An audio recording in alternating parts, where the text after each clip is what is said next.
Merci de nous donner cette occasion de revenir. Nous étions ici l'année dernière avec une idée. Maintenant, nous avons un laboratoire. On est venu pour vous dire l'année dernière pour dire que on voulait remplir une lacune entre ce qu'on faisait autrefois à l'école et ce qu'on souhaitait faire. Et cette lacune était qu'on était à l'école en tant qu'étudiant de sport et on entendait plutôt, on passait notre temps à écouter des gens nous dire « faudrait bouger plus, être plus actif », mais on était assis à l'écouter et voilà. Comme vous actuellement. Ce modèle, même quand on parle de l'activité, on est assis sur une chaise. On se disait alors qu'est-ce qu'on peut faire pour faire en sorte que les gens bougent en apprenant. On a eu cette idée d'avoir une application pour faire dépasser des gens en apprenant quelque chose et donc petit à petit on a travaillé avec HE Arc et l'Université de Lausanne et grâce à eux, nous avons réalisé ce projet. Et en fait, on a fait ce projet à l'UNIL. Nous avons un professeur qui s'occupe du problème de l'obésité. Il y a vraiment une leçon sur l'obésité. Avec celle-ci, nous avons créé 3 chemins différents. Chacun prend à peu près 1 heure, 1 heure et quart. Le premier chemin s'appelle l'éthiologie de l'obésité. Et ça permet d'apprendre quelque chose sur l'obésité qui a plus à faire avec les questions sociales, les questions architecturales. Dans une partie de Lausanne, le Bardonnais, si vous connaissez Lausanne, le Bardonnais, c'est un peu bloqué dans une partie de la ville. Donc les étudiants qui traînent là, il y a des trucs différents. On peut écouter, regarder des vidéos, tout ça. Le deuxième chemin, filière ludique d'obésité, c'est vraiment une question des acides gras. Donc vous vous transformez en fait en acide gras et vous passez 1 heure en bougeant comme un acide gras. Vous vous changez. Quand vous arrivez dans la bouche, ce qui se passe dans le ventre, dans l'estomac, toutes les transformations de vos transformations métaboliques, physiopathologiques. Et le troisième chemin, c'est l'entraînement de l'obésité. C'est plus à faire avec le travail avec les personnes obèses pour tester des protocoles. C'est peut-être de l'entraînement intervalle ou de l'effort aérobique. Et donc, on a conçu ces 3 types de chemins de découverte. Chacun, c'est à l'UNIL sur le campus qui est assez suffisamment grand pour que les personnes puissent se déplacer. Et ce qui est important de savoir, c'est plus un renforcement du savoir. Ils ne sont pas en train d'apprendre au tout début. Ils ont écouté des cours à la fac et ensuite ils sortent pour approfondir leur savoir ou le répéter. Donc, ce que nous allons vous montrer de façon plus technique, ce que nous avons créé pour réaliser ces chemins. Une chose, on appelait cette app Aristote parce que Aristote enseignait en marchant. Donc, on pensait que c'était un bon choix de nom. Le but, c'est d'apprendre en bougeant. Je vais vous montrer le type d'outils que nous pouvons utiliser dans notre appli pour créer un chemin. L'idée, c'est qu'on peut faire un chemin qui traite de tout. On peut utiliser différents outils pour créer un chemin qui est adapté à ce que vous voulez que les élèves apprennent ou faire. Donc ça, c'est un des chemins, c'est l'UNIL, et vous pouvez voir qu'on les fait se déplacer dans l'espace physique avec l'appli. Vous faites sortir les gens, ils bougent et ils apprennent. Comment on fait en sorte qu'ils bougent? Le HEA Arc a utilisé un appli qui utilise les maps de Google. la personne doit se déplacer du point vert et le point vert et la personne et bouge avec la personne et donc cette personne doit arriver au point rouge. On a aussi développé quelque chose en sorte que la personne doit être suffisamment rapprochée au point rouge pour que le prochain fil se déclenche et déverrouillé. Donc il faut arriver dans cet espace physique.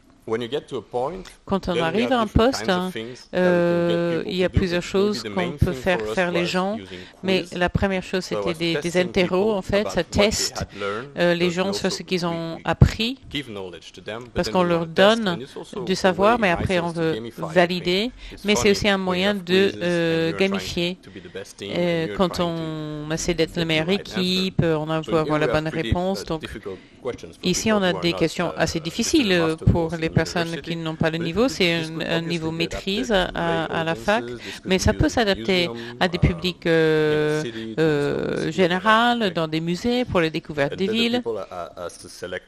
Et après, les personnes doivent choisir la bonne réponse. Il y a un problème technique pour les interprètes. Donc en fait, l'enseignant peut voir les réponses. Et on a fait une première expérience pendant les semestres de printemps. C'était vraiment génial parce qu'on peut voir là où les élèves se trompaient et dans un leçon suivant, parce qu'ils vont évidemment dans les cours physiques en salle, le prof peut dire, on voit que vous n'avez pas bien compris les récepteurs, donc on va l'aborder davantage pour voir où se situent les difficultés. Un des outils que nous avons, vous voyez en haut de cette saisie d'écran, c'est qu'on peut avoir un fichier audio pour ce deuxième chemin. Entre les deux points, on écoute une histoire sur l'acide gras dans le corps. Donc ils écoutent un fichier audio en marchant. Et dans ce scénario, ils doivent avoir un casque, évidemment.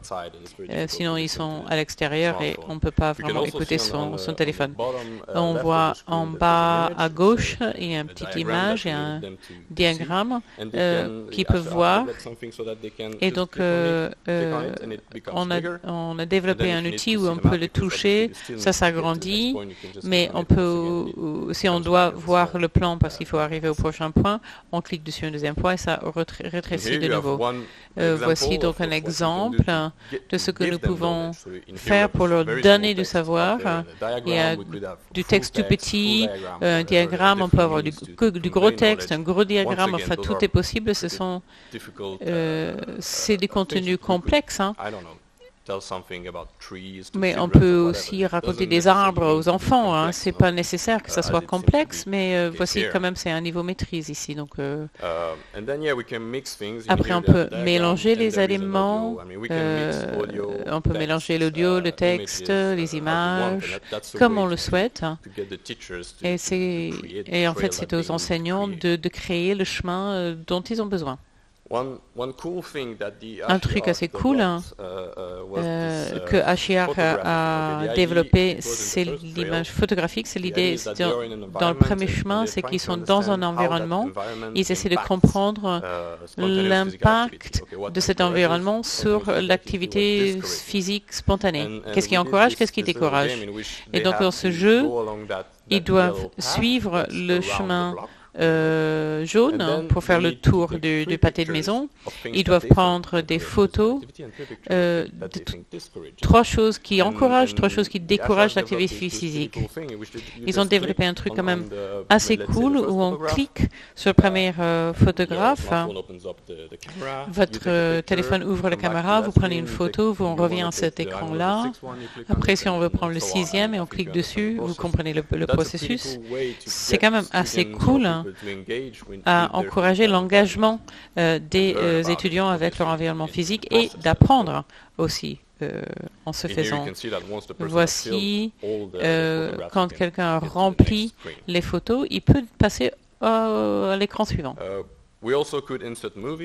On peut aussi insérer des films, des vidéos.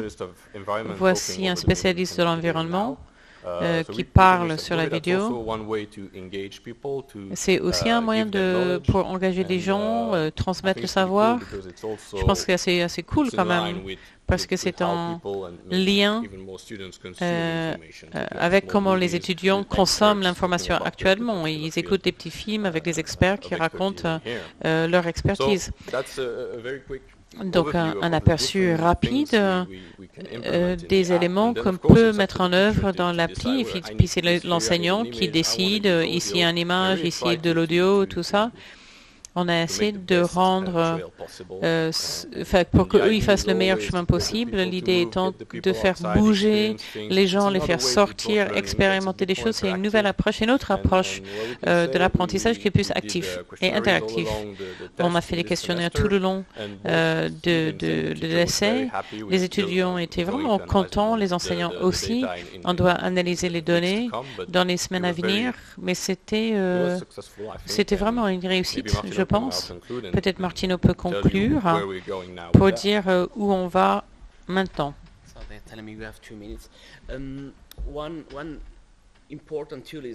Un outil important, c'est que toutes les personnes qui s'en servent on voit des emails, le professeur reçoit des emails avec les données et les photos. Donc, c'est vraiment un bon moyen de suivre l'évolution des étudiants. Donc, actuellement, qu'est-ce qui se passe? On rentre dans le stade où on essaie de faire connaître l'appli. On a développé l'appli avec Unity. Et ça exige pas mal de connaissances techniques pour le mettre en œuvre. Donc, on ne sait pas si on va garder cette plateforme ou on va trouver autre chose, mais on voit que l'idée est intéressante et les gens veulent continuer. Donc, s'il y a des personnes ici qui connaissent la bonne porte à laquelle il faut frapper pour dire on a un truc intéressant à développer, merci, on fera connaissance volontiers. Merci beaucoup.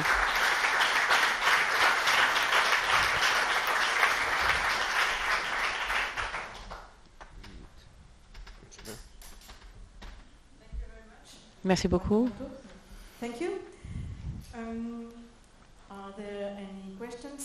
Est-ce qu'il y a des questions, des commentaires? Une question?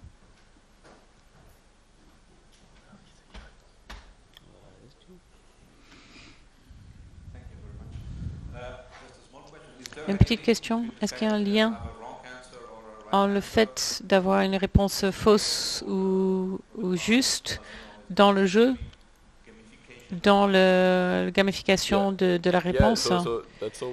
Effectivement, c'est toujours une question. Est-ce que c'est une gamification? Nous, on pense que oui, parce qu'il faut... on doit comparer de comment les choses se passent sans l'appli, c'est que d'être assis dans une salle. En fait, pour répondre, on peut faire équipe, par exemple avec 3 autres étudiants. Et quand vous avez la bonne réponse, vous avez tant de points. Si vous avez la mauvaise réponse, vous avez moins de points. Donc le but, c'est d'être l'équipe qui a le plus de points. C'est là où on est allé jusqu'ici, mais on pose toujours la question on se pose toujours la question de comment le gamifier davantage. Merci. Un autre commentaire? C'est super la présentation en appli géniale. Est-ce qu'elle est dispo sur Play Store, App Store? Les deux. Mais si vous voulez le tester, il faut aller sur place. Nous avons créé les essais. Donc, il faut aller sur les lieux pour le faire. Donc, si vous voulez faire pareil à Zurich, il va falloir qu'on crée un nouveau système pour le Zurich. Et sur les questions des thématiques, des questions, où il y a plusieurs sujets ou seulement celui que vous avez montré?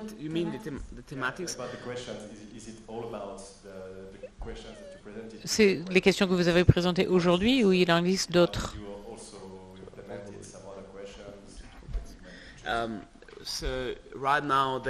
Actuellement, nous avons conçu ces questions pour ce cours précis. Donc, ce n'est que ces questions parce que nous sommes des spécialistes de l'activité physique et ce genre de sujet. Donc, nous n'allons pas faire pour quelque chose en chimie. On n'est pas des chimistes. On essaie juste de faire le...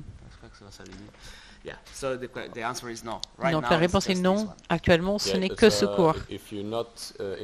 Si vous n'êtes pas dans le domaine, le premier chemin est pas mal, mais les deux autres sont vraiment faits pour des étudiants qui suivent le cours de maîtrise sur le sujet. Vous serez peut-être frustré si vous n'étiez pas un peu expert. Donc merci beaucoup pour votre présentation.